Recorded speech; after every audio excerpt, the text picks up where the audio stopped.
Thanks to my... We got a visitor. We got a friend. What was I gonna say? Yeah.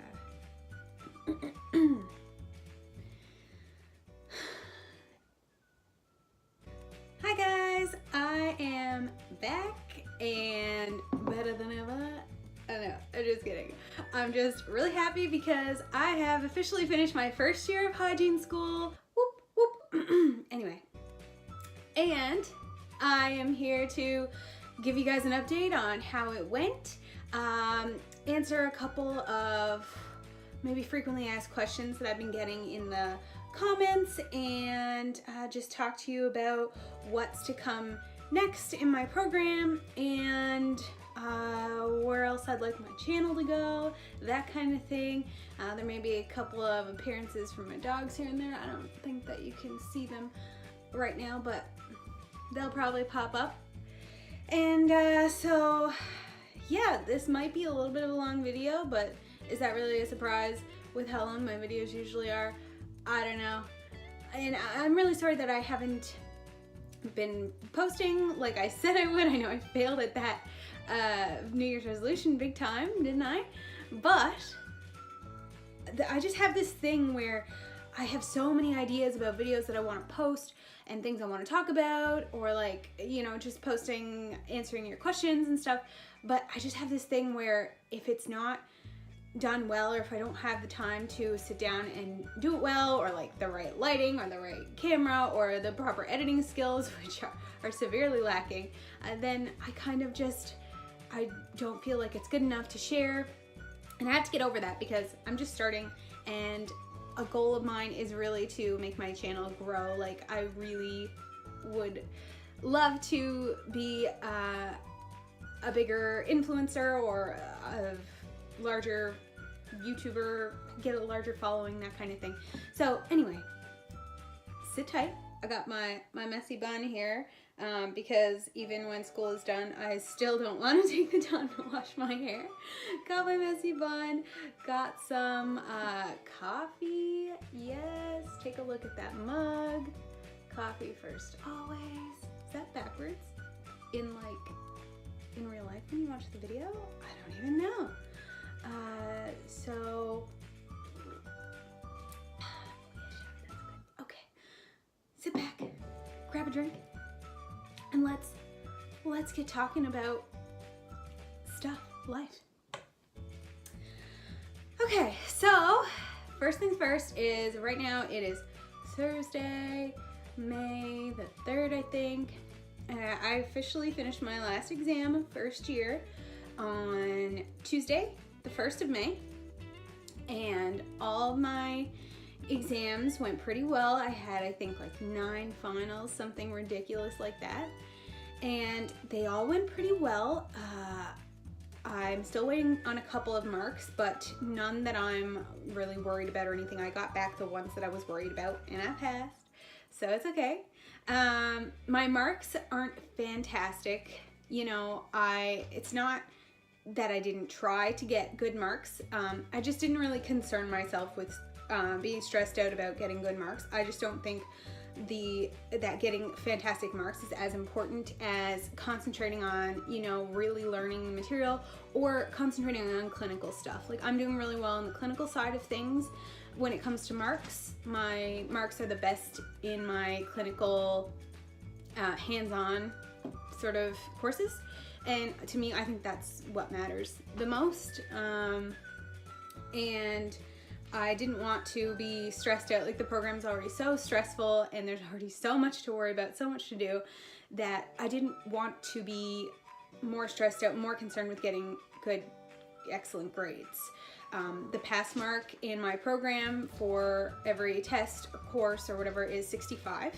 So, you know, as long as I got a 65, I know that kind of sounds bad, but as long as I got a 65, I was happy. And, you know, rarely did I ever get that bad of a mark.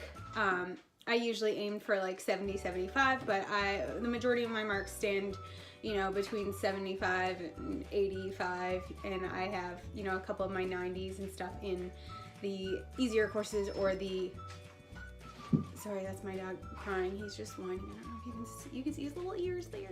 Anyway, and a couple of the like hands-on courses and stuff like that. I have some, 90s and stuff, which again is where it matters, I think. But so we are all finished first year, and when it comes to the courses that I did in first year, or I'll speak more to second semester, I guess, because I have a video talking about the courses I had in first year. And I think I talked a little bit about the courses I had coming up this semester in my last video, which was done at the beginning of the semester, way back in January. Yay me. And this semester we had a buttload of courses. Okay, we had like, I don't know, 10, 11 courses or something, a lot. We have, of course, our clinical dental hygiene course, and that has a clinical hands-on component as well as a written component, like a lecture class. And we had a periodontics course that was just a lecture class. That went very well. We had gross anatomy of the head and neck, a good course for sure, and our school gives us the opportunity to learn in the lab portion from real life human cadavers, which is great depending on how you look at it. A lot of people in my class didn't enjoy that, but it's over, it's done with, and we're appreciative of the people who donate their bodies to education, and we get the opportunity to learn from it. It's wonderful. That course went okay. It was a tough course. It was hard, not gonna lie, tough. I think I finished the course with like a 72, which is good for me. I know all my, important landmarks now for things like local anesthetic, and, the important areas for a dental hygienist to know. And then we had radiology that had a lab component and a lecture component. Then we had human physiology, which has been going since September. I hated that course, hated it. So glad it's done. And it actually wasn't part of the Faculty of Dentistry. It was part of a different faculty. It's part of like upper campus, we call it. So yeah, that's done. That's good. And we had behavioral foundations, which is like a communications type course. That is done. That was an okay course. We had dental biomaterial science. I hated this course, let me tell you. I hated it. It's learning like the chemical molecular sciences behind like restorative materials and stuff, which I get is probably important, but I can't. I'm not good with that kind of stuff. So I struggled through that course, and I will say I passed it, but barely. But I think I'll be okay. And then we had clinical pathology. That's a good course. Did well in that. So first year is finished. And what I will say about the first year of dental hygiene school is that it was terribly difficult. And it was full of a lot of theory. Yeah, a lot of theory, a lot of hands-on as well, too. My program is really good about getting us hands-on experience for sure. There's a lot of hands-on, but there's a lot of theory, a lot of like tests, assignments, group projects, that kind of thing, which can get pretty stressful when the workload piles on, not gonna lie. And but we didn't actually start working in a real human mouth until the first month into second semester. We worked on each other. We spent the whole months of February and March working on each other. So we had learned, all of our instruments and techniques and everything on mannequins up until January, and then we sort of took all of that learning and then we put it on each other. So, we learned our probing, scaling, exploring, polishing, fluoride treatments, and like ultrasonic instrumentation, that kind of thing. We spent February and March just practicing it on each other after already having learned it like in theory and on mannequins in like the simulation lab.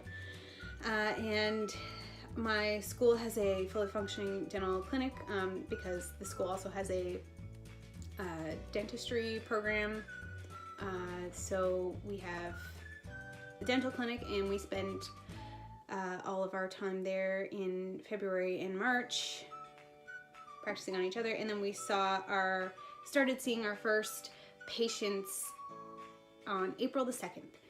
So we were allowed to have our first patient be a buddy patient. So it was allowed to be like a friend or a family member or whatever, and they were allowed to come to you and get treatment for free.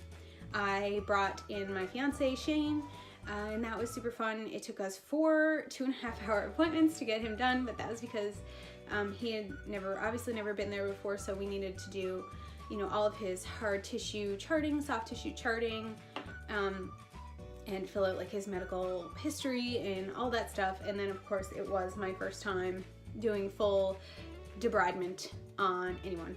So yeah, I finished my first patient, and then from then on, I think I had like 3 more clinic slots left, and I had 2 patients scheduled for those times, but one canceled on me.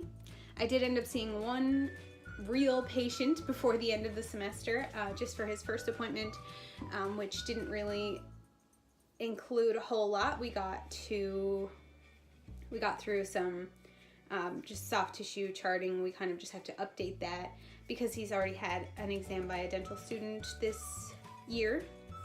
So we got through that, and you know, a couple of other little things, but I did not start his dental cleaning at that time. So the way my school works is that now that first year is finished, we begin with a new term, a 3rd term, or a year 1.5, if you will. I don't know. It's a new thing that they're doing with my program. And we go back for 8 weeks starting this coming Monday, May the 7th. And we are in 4 days a week. 2 of those days we're in the clinic treating real patients. And the other 2 days we're doing radiology and extended skills, which I'm not really sure what that entails, but to my knowledge, something like restorations and sealants and things like that we'll be learning. So it's 4 days a week. Did I already say that? Yeah, 4 days a week. So for the first 2 weeks, it's Monday, Wednesday, Thursday, Friday with Tuesdays off. And then for the rest of the 6 weeks, it's Monday through Thursday with Fridays off. So it's not that bad. It sucks because, you know, most of us can't get jobs, because then we just have like 7 weeks off before we go back for second year, which starts in the last week of August. So I do think it's going to be good for when we go back in September. We're not going to be, you know, totally blanking on what it takes to treat a patient and all the rules and everything like that.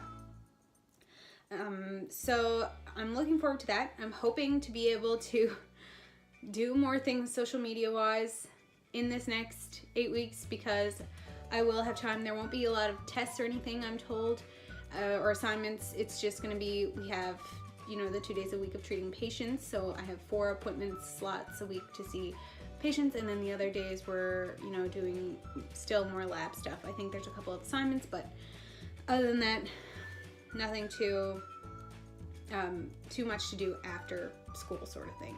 So hopefully I can commit more to posting. Yeah, so I am hoping to do maybe a video on how my experience was, my first experience working on like a real person, and then my experience with my very first patient, like how that went. As far as treating patients with my school, something that I didn't really know was that we do have to contact and schedule our own patients. However, the school does give us the patients. I've seen a lot of other people talk about on YouTube how like they have to also find their own patients, like recruit their own patients to the school, as well as like schedule them and book them in and everything. Luckily, we don't have to find patients. The school has a huge database of patients already, and those are the people that we have to see.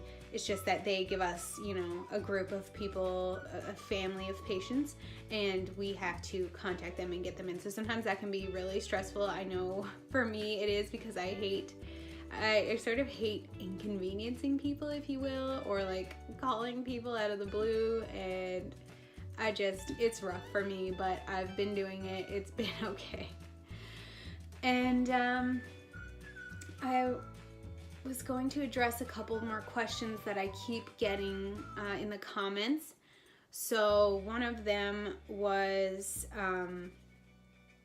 about cost. So the cost of dental hygiene school is disgustingly expensive. My program in particular is quite expensive. When all is said and done, I think I'll pay like $40,000 in tuition, about 20 grand a year. And now that includes all of the like supplies that I'll need throughout the year, though. Like we got 5 pairs of scrubs and, you know, clinic jackets and all of the practice instruments that we need, and that included loops that we get to, you know, keep for the rest of our careers, a MacBook Air with all of our textbooks on it and all the software that we needed. We use, you know, a specific sort of filing, charting, computerized computer software or whatever with my school, so everybody had to have a laptop with that on it, which is why I think they include the laptop in everybody's tuition. And you know, we get, that includes, you know, pretty much everything. I think there have been a couple of things I paid extra for, like we had to get a vulnerable sector check because we do rotations in second year with like at elementary schools and, you know, hospitals and stuff with kids. And I had to pay extra for, what else was it? Oh, to get my prescription put in my loops. That just wasn't included in the tuition for some reason. I don't know why. But other than that, everything is pretty well covered. Like when we're down treating patients, we get all of the supplies that we need. Like instruments are already there, ready, sterilized for us to go, instrument kits, you know, ultrasonics, like all of the patient education and hygiene needs. Anything that we need in the clinic is there for us all the time, which is fantastic. I really do like my program. I think it's a great program for most of those reasons. There are always room for improvements, of course, but that's for another video. And another question that I always get asked is about like prerequisites and grades and like how to get into hygiene school and stuff. And I think a lot of those questions come from people outside of Canada. I can't really speak to the programs outside of Canada. I know in the States it seems like a little bit more competitive, and like you have to spend a lot of time on prerequisites and stuff like that to get into a program over there. Here, my program, you did have to have a year of university courses, just general university courses, as long as one was an English course. It didn't matter what the rest were. So just a year's worth of full-time university before you came into the program, and like references and stuff like that, reference letters. I know there are other programs in the country that probably have, you know, a little bit more specific requirements, but most of them no more than a year of university beforehand. And I know there are a couple in some other provinces that you can go right into out of high school as long as you have decent marks. So that's the only thing I can really say. It sucks I can't give a lot of advice on it. I've been in school for a very long time. If you watched my first video, you'll know I was in university for a long time, and then I did the veterinary technology program here in my province, and I was a vet tech for a little while, and then I decided to switch into dental hygiene. And I did very, very well in my vet tech program, and it was offered by the same university that I'm going to now. But outside of that, I had never really done well in my university, like degree level courses. So I'm not really sure. I think my school focuses a lot on grades in the admissions process, but they also focus on the person as a whole as well, which is great for somebody like me. I definitely didn't get in based on my marks alone. Possibly if they looked at my marks from my vet tech diploma, but like I said, those are diploma courses, and they're very specific to that program, so they didn't really apply to the courses required to get into dental hygiene. I think they probably looked at the fact that I did a rigorous, 2-year profession-specific diploma program beforehand, and I did really well in it, and they probably thought, I'll do well in this one too. And other than that, I would just say I do know a couple people in my class. Lots of people have degrees or worked really, really hard in their year of university courses to get in to dental hygiene. That's really all I can say is, choose your courses right, do your research on the courses that are needed, and just work as hard as you can. If you get a bad grade on a test or in a course, don't let it get you down. Keep going. If you have the opportunity to apply to more than one dental hygiene program, do it if that's what you really want to do. If you're really dead set on getting into hygiene, apply to as many programs as you possibly can, financially and all that stuff. Just give yourself the best possible chance of getting in, and if you don't get in on your first try, try again. Don't give up. It's not the end. Just don't give up. I have a couple people in my class as well who tried last year and didn't get in, and then this was their year. It just might not be your year, and that's okay. I think that's really it. So thanks for listening to me blabber on. If you're new here and you've never seen my face before, or you have but you still haven't subscribed, please subscribe to my channel. I really, really, really want to grow my channel. I'm very excited about future things to come on this side of my life. And like the video, please comment below any questions you have or ideas for future videos. I'd like to do a couple things maybe outside of dental hygiene topics.